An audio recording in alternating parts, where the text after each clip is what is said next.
Don't look so pathetic, Hannah. My mother's voice cut through the warm hum of the fireplace.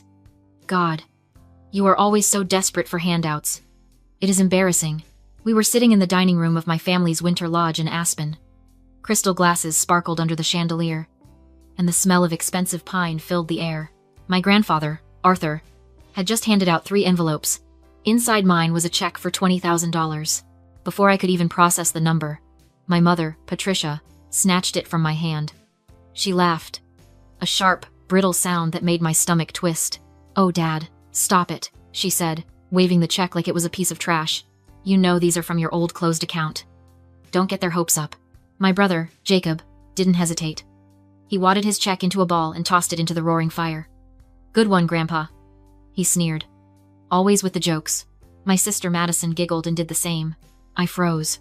I looked at Arthur. He was shaking, looking frail in his oversized armchair. But then, for a split second, I saw it. A tiny, almost imperceptible wink. I didn't say a word. I took the check back from the table where my mother had discarded it, folded it carefully, and slipped it into my pocket. My face was blank, but my heart was hammering against my ribs. Drop a comment and tell me, have you ever been the only one in the room who knew the truth, but had to stay silent to survive? I want to hear your story. I didn't sleep that night.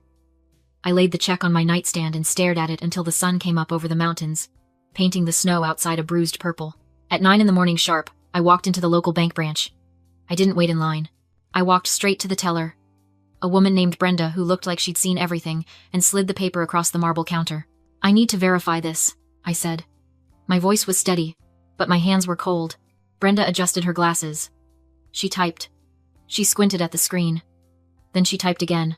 I held my breath, waiting for the laugh, waiting for her to tell me it was a prop, a joke, a piece of trash my mother was right to mock. "It is valid," Brenda said, stamping it without blinking. "Funds are available immediately. Do you want a receipt?" I stared at the little slip of paper she handed me. Current balance, $20,412. The $412 was mine, the scraps I'd saved from freelance gigs. The $20,000 was Arthur's. It was real. I sat in my car in the parking lot and just looked at the receipt. It wasn't life-changing money for them. My parents spent that on wine in a good month, but for me, it was oxygen. And it was proof. You have to understand the math of my family to understand why this hurt so much. In the Fletcher household, money wasn't currency. It was a weapon. I grew up hearing that we were comfortable. But whenever I needed something, a laptop for design school, a tutor for calculus, the well was dry. I remember 2 years ago, vividly. I was living in a basement apartment in Denver that smelled like damp earth and cat litter.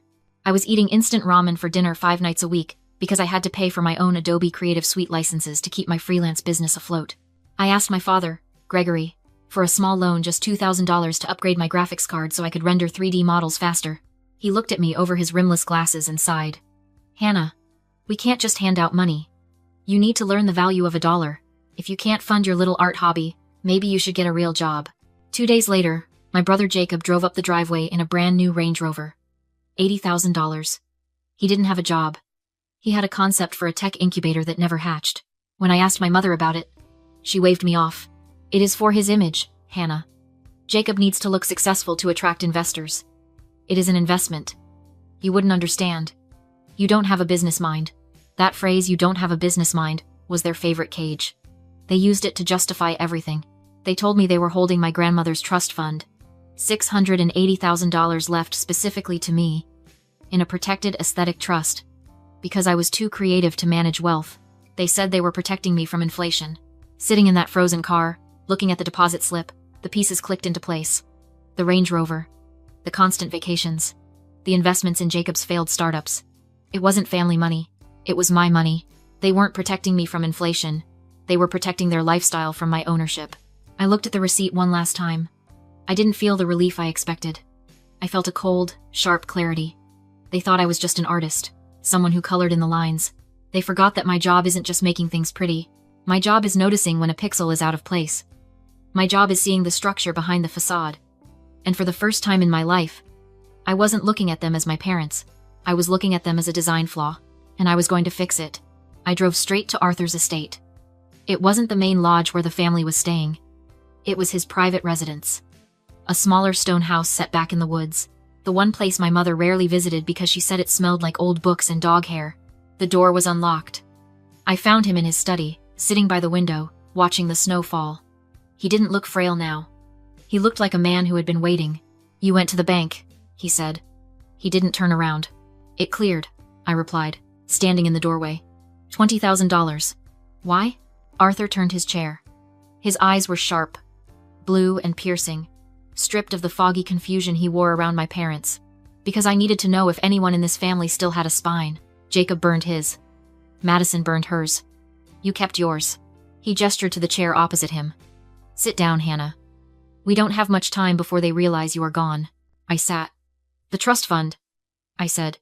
"It is gone, isn't it?" Arthur sighed. A heavy sound that seemed to rattle in his chest. "I suspect so. Your grandmother left that money for you. $680,000. It was supposed to be released to you when you turned 25. Gregory told me you deferred it. He showed me emails, supposedly from you, saying you weren't ready." "I never sent those emails," I said, my voice cold. "I know that now," Arthur said. "But I need proof. I am old, Hannah, but I am not dead. I can't just accuse them without evidence, or they will have me declared incompetent and take control of everything before I can stop them. They are already talking about power of attorney." My phone buzzed. It was a text from Patricia. "Where are you? Jacob needs that logo for his pitch deck by noon. Don't be selfish." I showed the screen to Arthur.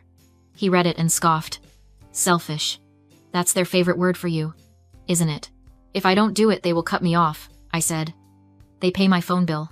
They co-signed my lease." "Let them," Arthur said. "You have $20,000 now. You are free." I looked at the text again. "Jacob needs that logo." For years, I had jumped when they snapped their fingers.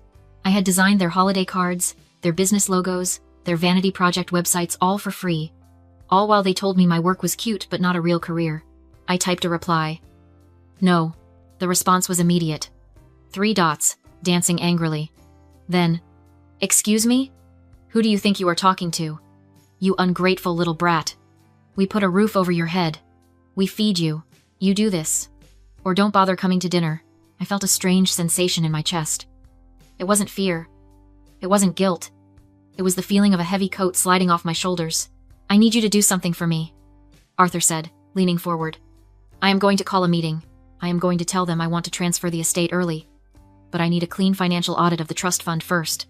I need you to be there." "They will lie," I said. "They will fake the documents." "I know," Arthur said. A grim smile touched his lips. "And that is exactly what we are counting on." He didn't explain further, but I understood. He wasn't asking me to fight them. He was asking me to watch them hang themselves. I looked at my phone one last time. A barrage of insults from my mother. Useless, lazy, burden. I turned the phone off and looked at my grandfather. I am in.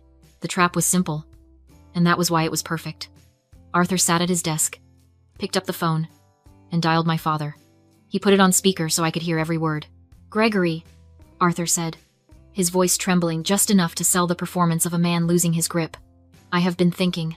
I don't know how much time I have left. I want to transfer the estate to you and Patricia now. Avoid the probate taxes." I could practically hear my father salivating through the speaker. "Dad, that is very wise. We can come over right now to sign the papers." "Not yet," Arthur interrupted. "My lawyer, Mr. Sterling, insists on a clean audit first. Just a formality. Bring the financial statements for Hannah's trust fund to his office tomorrow at noon, just to show everything has been managed properly. Once he signs off, the $20 million is yours." There was a pause. A silence so thick you could choke on it. "Of course," Gregory stammered. "We have all the records. We will be there." Arthur hung up and looked at me. "Now we wait." I didn't wait idly. I opened my laptop. You see, for the last decade, I was the designated tech support for the Fletcher family. I set up their iPhones, configured their Wi-Fi, and established their cloud storage. They never changed the passwords because they couldn't be bothered to remember new ones. They thought of me as the help. And you don't hide things from the help because you don't think the help is smart enough to understand what they are looking at. I logged into the family cloud account. It was quiet for an hour. And then, the digital panic began. I watched the file sync notifications pop up on my screen in real time. It was like watching a crime scene being staged from a satellite feed. Upload. Chase, _statement, _template, .jpg. Upload. Trust. Fund. Draft. 1. Do X. Upload. Trust. Fund. Draft.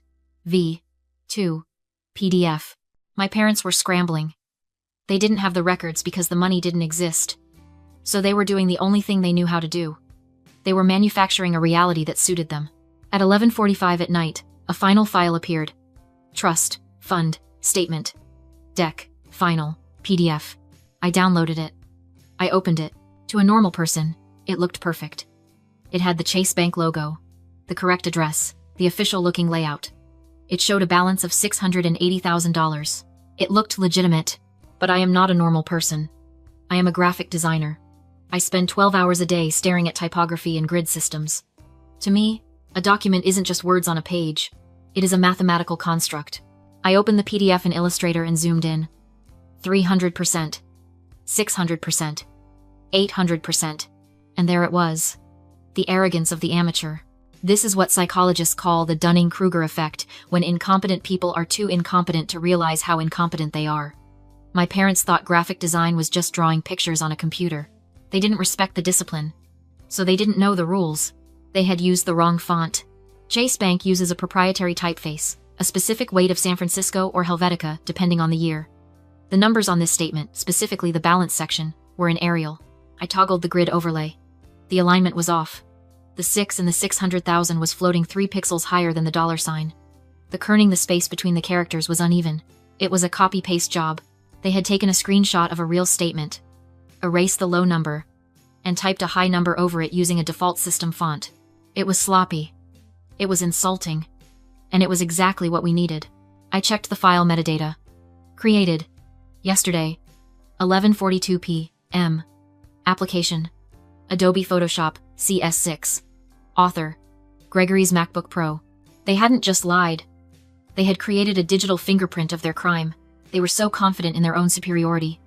So sure that Arthur was senile and I was stupid, that they had handed me the murder weapon with their prints all over it. I saved the file to my external drive.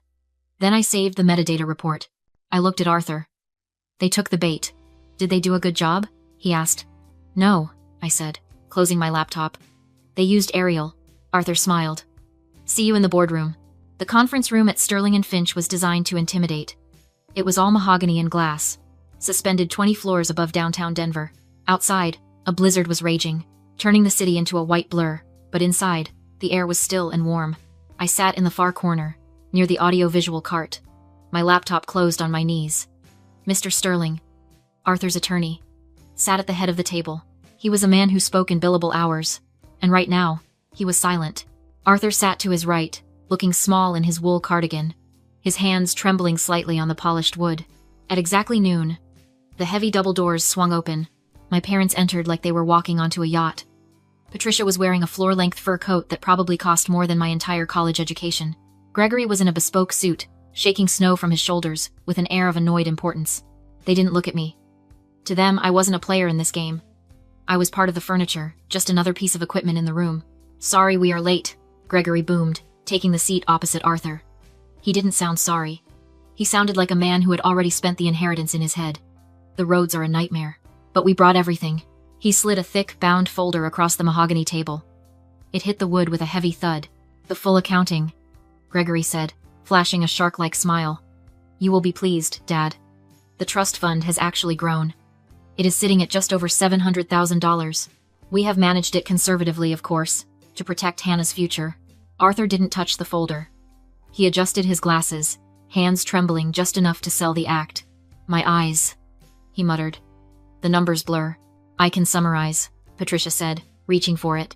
No, Arthur replied, gesturing toward me. Hannah, put it on the big screen. I want the details. Big and clear. Gregory hesitated, then relaxed. To him, I was just tech support. Not a threat. Go ahead, he said. As I connected the laptop, Patricia hissed. Don't break anything. Try not to embarrass us. Don't worry, I said evenly. I'm good with visuals. The document filled the 80-inch screen. $680,000. Clean. Convincing. Everything's in order, Gregory said. Arthur leaned forward. It looks impressive. I let the silence breathe. Then I spoke. You always said design was just drawing. Let me show you what it actually is. I zoomed in.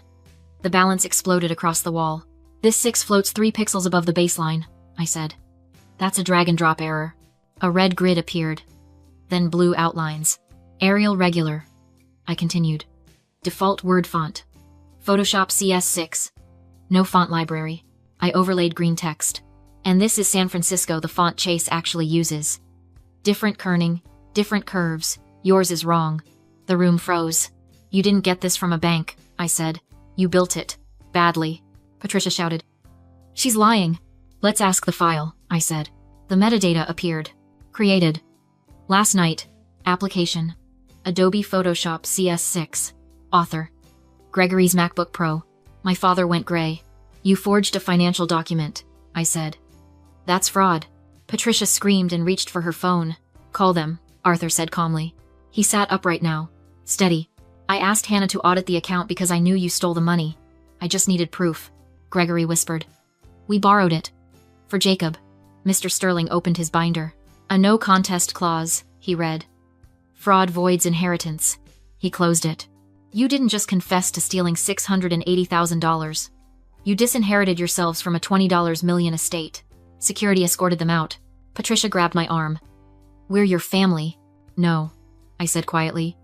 I'm just the help. And the help just quit. Later, Arthur put a hand on my shoulder. You're grieving, he said. Clarity is expensive. It costs you your illusions. He was right. 6 months later, the lodge was sold. The money was repaid. I started my own firm specializing in forensic document analysis. Arthur and I spent Christmas in Hawaii. My mother called last week. I silenced the phone and went back to work. Competence isn't loud, but it ends things permanently.